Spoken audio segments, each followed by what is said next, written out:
Hello दोस्तों, नमस्कार। आइए शुरू करते हैं कि आज मार्केट कैसा चलेगा। तो जनरली आप देख सकते हैं कि फ्राइडे बोलते हैं, ट्यूसडे का क्लोजिंग के बाद मार्केट थोड़ा हल्का हो जाता है और उसके बाद ठीक-ठाक परफ़ॉर्म करता है। तो मतलब उतना दबाव नहीं रहता है, लेकिन फिर भी ठीक-ठाक परफ़ॉर्म करता है। तो आप देख सकते हैं कि 25,280 पे आपको गिफ्ट निफ्टी देखने को मिल रहा है। तो अच्छा है, हाँ, कोई ख़राब तो नहीं है, ठीक है। और निफ्टी आपको क्लोजिंग 145 पे दिया था, तो वहाँ से 280, तो ठीक है, जस्ट मतलब ओके है। ठीक है, चलिए आगे बढ़ते हैं। तो आज हैंसेंग कैसा चल रहा है, एक बार नज़र मार लें। तो हैंसेंग आज 1.5% अप चल रहा है। कल जो हैंसेंग बीज है उसमें कोई सेलर ही नहीं था और माइनस में भी बैठा हुआ था। हाँ, निकाई को देखा जाए, जापान को, तो जापान भी ठीक ठाक है, 1% का तेज़ी है। डाउ पहले तो डीप गया था, फिर अपने आप को प्लस करके 200 पॉइंट अप होकर तेज़ी में बंद हुआ। नेस्डेक नीचे था, नीचे से रिकवर हुआ और लास्ट में भी 170 पॉइंट माइनस बंद हुआ। S&P 500 ये भी ओके बंद हुआ और फैंग इंडेक्स ये भी कुल मिला के हल्का डाउन बंद हुआ, मतलब 1.5% डाउन बंद हुआ। तो यहाँ तो सेमीकंडक्टर चिप का असर आपको दिख ही रहा है वहाँ पर ही, कि चाइना बोल रहा भाई इतना जो भी माइक्रो बनाएगा तो मेरे से परमिशन लेना पड़ेगा, अगर चाइना का रेयर अर्थ एलिमेंट लगाता है तो इसके लिए भी अब थोड़ा सा तो टेक शेयरों में दबाव रहेगा ही रहेगा, इसका तो है। अभी कुल मिला के चाइना और अमेरिका के बीच में युद्ध चल रहा है, इसको हम लोग समझेंगे और इस युद्ध का हम बेनिफिट कैसे लेंगे उस पर हम लोग का नज़र रहेगा। इस बीच में अभी एक सेक्टर खटाक से निकलेगा, ठीक है, उस पर हम लोग का नज़र बना हुआ है और इसके बारे में हम इस वीडियो के बाद बनाएंगे कि अभी जो लेटेस्ट अभी हुआ भी नहीं है, जो होने का एक संभावना है, जो आज ट्रूथ सोशल मीडिया पे ट्रम्प साहब ने अपना स्टेटमेंट दिया है चाइना को लेके, एक सेक्टर ठाक से निकलेगा, तो उस पर पोजीशन बना के रखना है ना। और ऑलरेडी वो सेक्टर पिटाया हुआ है। तो आप बोलोगे सर आईटी, ना आईटी नहीं, दूसरा है उस पर हम चर्चा करेंगे, ठीक है। वहाँ अभी किसी का ध्यान नहीं है फिलहाल। दाउजन का फ्यूचर जो है, पहले इसको निपटा लेते हैं। दाउजन का फ्यूचर 54 अप है, नेस्डेक का फ्यूचर 47 पॉइंट अप है, ठीक है साहब। और यूएस का जो अपना डॉलर इंडेक्स है 99 से फिर नीचे आ गया। अभी जो ट्रेड वार बढ़ने का जो चल रहा है उसमें गोल्ड लाइफ टाइम हाई आज भी टच किया और अभी 4200 के ऊपर टिका हुआ है, $4200। सिल्वर भी अगेन अभी हाई तो नहीं बनाया, लेकिन हाई बनाने के फिर से फिराक में घूम रहा है, मतलब खुला इसको बोलते हैं, पता है, तेजी नहीं बोलते हैं। गोल्ड सिल्वर के इस तेजी को तेजी नहीं बोलते हैं, इसको तांडव बोलते हैं। क्या बोलते हैं? तांडव। आपको हर साल ऐसा कोई ना कोई एक दो ईटीएफ मिल जाएगा जो तांडव करता है 2021 से लेकर अभी तक कोई ना कोई ऐसा ईटीएफ मिल जाता है जो भरपूर तांडव करता है, रिटर्न नहीं देता है, रिटर्न नहीं, तांडव।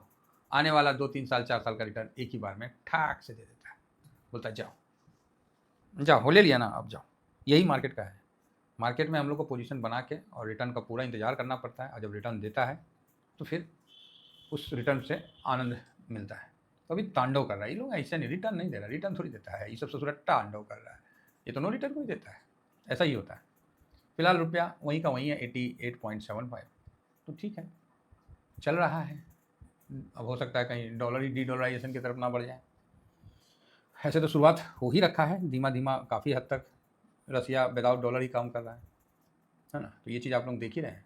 तो ठीक है, आज 15 तारीख है, आज यूएस का डाटा आने वाला है, तो उस पर भी नज़र रहेगा। तो कौन सा डाटा है? तो इन्फ्लेशन का डाटा, सीपीआई का डाटा आज ही ना आने वाला है जी, हैं? तो आप बोलिएगा हाँ सर, नहीं सीपीआई पीसीई नहीं, यही है। तो अब आज आता है कि नहीं आता है? ओह, ये तो 24 अक्टूबर कर दिया जा, 11 सितंबर से, तो अब ये ना आना था। पिछले बार भी हम लोग का इन्फ्लेशन का आया था, उसके बाद आया था कि 15 को आएगा, तो हम लोग खुश थे कि चलो एक दूसरे का ओवरलैप नहीं हो रहा है। अभी 24 अक्टूबर खींच दिया है, जाने दीजिए, क्या किया जाएगा 24 अक्टूबर, क्योंकि शटडाउन चल रहा है, तो वहाँ भी कोई डाटा उटा का कोई माई बाप नहीं है कि डाटा आइबे करेगा कि नहीं आएगा। और जो शटडाउन है वो लंबे समय तक चलने का उम्मीद बरकरार है, समझे। ये तो आया ही नहीं, अनएम्प्लॉयमेंट का डाटा तो आइबे नहीं किया। जॉब क्लेम का जो हर वीक आता था वो भी डाटा पता नहीं आएगा कि नहीं आएगा, पिछले 2 वीक से तो 3 वीक से तो आ नहीं रहा है, आगे भी देखते हैं। और आप लोग देखे ही हैं कि वहीं का, अच्छा 25 सितंबर के बाद ये डाटा आया नहीं, जो कि वीकली रिलीज़ होता था। तो अभी देखना पड़ेगा कि अभी आएगा कि नहीं आएगा। तो उम्मीद तो कम ही लग रहा है कि डाटा भी आएगा और ये शटडाउन लंबा चलेगा। ये वहाँ के भी जो कैबिनेट के लोग हैं वो इस चीज़ को समझ रहे हैं और बता रहे हैं कि ये शटडाउन जो है लंबा चलेगा। ठीक है भाई, चलने दीजिए, उनका देश है, उनका विचार है, करने दीजिए। ब्रेंट नीचे आया और ये अगेन न्यूट्रल में आ चुका है। तो क्यों? इसका मेन कारण, मेन रीज़न यही है कि यूएस चाइना का ट्रेड वार, ट्रेड और मतलब वार ही हुआ, सामंजस्य नहीं है, मतलब आपस में एक दूसरे से तालमेल नहीं है, तो मतलब डिस्टर्ब है। तो उस कारण से चाइना में प्रोडक्शन कम होने का डर से ये धड़ाम से नीचे आने का पूरा दिख गया। कॉपर इसी बीच में जंप मार गया भाई साहब। ठीक है, कॉपर का ईटीएफ नहीं लॉन्च कर रहे हैं म्यूचुअल फंड वाले। अरे भाई सूत गए हैं कहा, एक्चुअली वो भी डर रहे हैं कि सर इस जगह कर देंगे, कहीं नीचे गिर गया तब हाई पे है तो हम फंस ना जाएंगे और जो भी पूंजी लगेगा, ऐसे थोड़ी ईटीएफ लॉन्च होता है, पूंजी तो लगभग करता है। तो चलो ठीक है। फिलहाल यूनाइटेड स्टेट का 10 ईयर बॉन्ड 4.01 पे है और रात को जो भी चला था एडीआर, उस पर भी एक व्यू देख लेते हैं। तो इन्फोसिस पे 2.25%, विप्रो पे 1.5%, बैंक पे। आज एचडीएफसी बैंक का आने वाला है रिजल्ट, तो इस पर भी नज़र रहेगा बाजार का। तो ध्यान रखना है कि क्या रिजल्ट आता है, तो उस पर भी हम लोग थोड़ा सा, ज़्यादा नहीं, तनिका सा एक नज़र मार लेंगे। पूरा डिटेल देखने लगे तो हो गया है, थोड़ा सा एक नज़र मार लिया जाएगा बस। चलिए, हमने आपको पूरा बता दिया। अब आ जाते हैं अपने डाटा पे।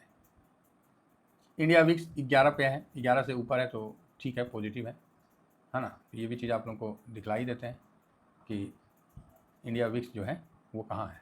इंडिया विक्स 11.16 पे है, तो ओके ओके है, ठीक है। अब आ जाते हैं FIS DIS का क्या हरकत है। तो FIS ने कल छोटा नहीं, बड़ा भी नहीं, मिड 1508 करोड़ का बिकवाली किया। कल मैंने बोला पैसा लगा है, तो लगा मतलब हो गया आपको पूरा अच्छा खासा वॉल्यूम हुआ है। तो पिछला दिन का कोई वॉल्यूम ही नहीं था, उसके मुताबिक तो काफ़ी बड़ा वॉल्यूम हुआ है ना। एक्स्ट्रा हुआ है जी, दोनों मिला के देखिएगा तो इतना बड़ा वॉल्यूम हुआ है 4600 करोड़ का, तो अच्छी बात है। आ जाइए इंडेक्स पोजीशन। एक्चुअली अभी इंडेक्स पोजीशन देखने का मन ही नहीं कर रहा है, तो बोलिएगा क्यों? कुछ हो ही नहीं रहा है, वहीं का वहीं है।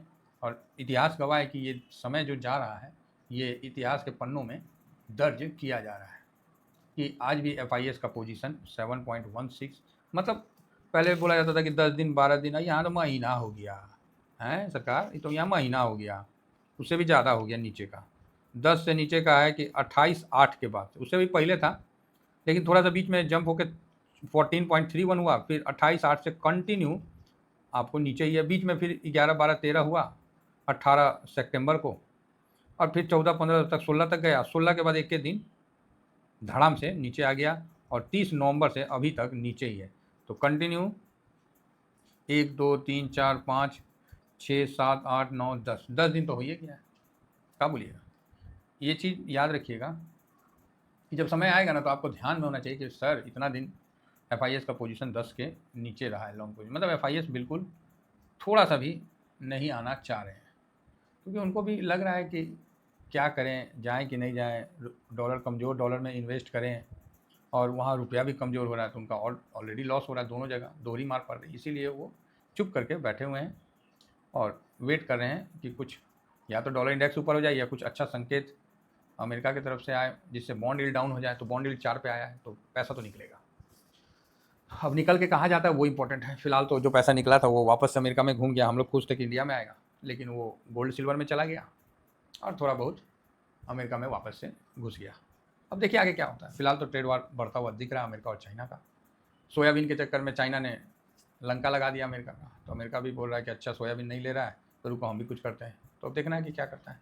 फिलहाल ये चीज़ आपको सामने में निकल के आया है कि डाटा कोई ख़राब नहीं है, डाटा ठीक है, डाटा का कोई दोष आप नहीं दे सकते हैं। तो सर डाटा का दोष नहीं तो मार्केट चल काहे नहीं रहा है उस तरह का। तो सेंटीमेंट, अब ये तो 350 से ऊपर आया तो रुकिए, आराम से ना चलेंगे। साल भर में निफ्टी कुछ दे बे नहीं किया है तो देगा, आराम से बर्दाश्त करिए। यही होता है ना मार्केट में पेशेंस। एक तरफ पेशेंस का चरम सीमा टेस्ट कर रहा है और दूसरा तरफ रिटर्न का चरम सीमा क्रॉस कर दिया। आप सोचिए रिटर्न में अब हम बोल दिए साइलेंट सिल्वर का कि अब भाई आप जो भी दे दोगे हम दोनों हाथ से स्वीकार कर लेंगे, अब आपको कुछ बोलेंगे नहीं। अब आप टारगेट रहित हो गए हैं। ऐसा नहीं कि 2035 का टारगेट अब ये दे दे हम लोग को 2025 में, ये होना डर लगता है तो बहुत उथल पुथल हो जाएगा। फिलहाल FIS जो है वो मार्केट पे बेचे ही हैं, फ्यूचर बेचे हैं, स्टॉक बेचे, तो निगेटिव व्यू बना के बैठ गए हैं। DIS पॉजिटिव है और प्रो भी यहाँ DIS हाँ पॉजिटिव है, प्रो न्यूट्रल प्लस पॉजिटिव की तरफ है, तो ख़राब नहीं है। इंडिया विक्स पॉजिटिव है, PCR न्यूट्रल पकड़ लीजिए, ख़राब नहीं है, ठीक है। गोल्ड पॉजिटिव है, क्रूड ऑयल न्यूट्रल है, US मार्केट निगेटिव है, तो डाउ जोन तो प्लस में है, डाउ जोन तो बावला है, उसका तो पता ही नहीं है। नेस्डेक को देखिए, S&P 500 को देखिए, दो इंपॉर्टेंट है। फैंग इंडेक्स को देखिए, रुपया निगेटिव है, डॉलर इंडेक्स 99 के पास है तो पॉजिटिव है, और PE अभी भी 22-50 को क्रॉस नहीं किया तो हम न्यूट्रल रखते हैं, निगेटिव ज़बरदस्ती नहीं करते हैं। तो 3 निगेटिव, 4 न्यूट्रल और 4 पॉजिटिव, यही मार्केट का है। तो ऐसे डाटा में मार्केट 100-150 पॉइंट प्लस भी बंद हो सकता है, 100-150 पॉइंट माइनस भी जा सकता है। तो ये डाटा बिल्कुल क्या बोले, बिन पेंदी का लोटा वाला डाटा है, किधर भी जा सकता है। जो बात है वो आपके सामने रख दी है। नीचे में और ऊपर में जो सपोर्ट और असिस्टेंट की बात रही, तो 25,330 आपको देखिए यहाँ पर इसके ऊपर क्लोजिंग होता है तब तो बढ़िया है। नीचे में आपको अब जैसे कल 25,060 तक आ गया, तो अब 25,000 का ये लेवल इंपॉर्टेंट रखिए तो ही ठीक है। तो 200-300 पॉइंट में अगर निफ्टी घूमता है तो बढ़िया है, ज़्यादा कुछ नहीं करना है। और आज देखते हैं कि रिजल्ट वगैरह आता है तो क्या इम्पैक्ट पड़ता है। फिलहाल इतना ही कहकर अपनी वाणी को विराम देता हूँ। Thank you very much. जय हिंद, जय भारत।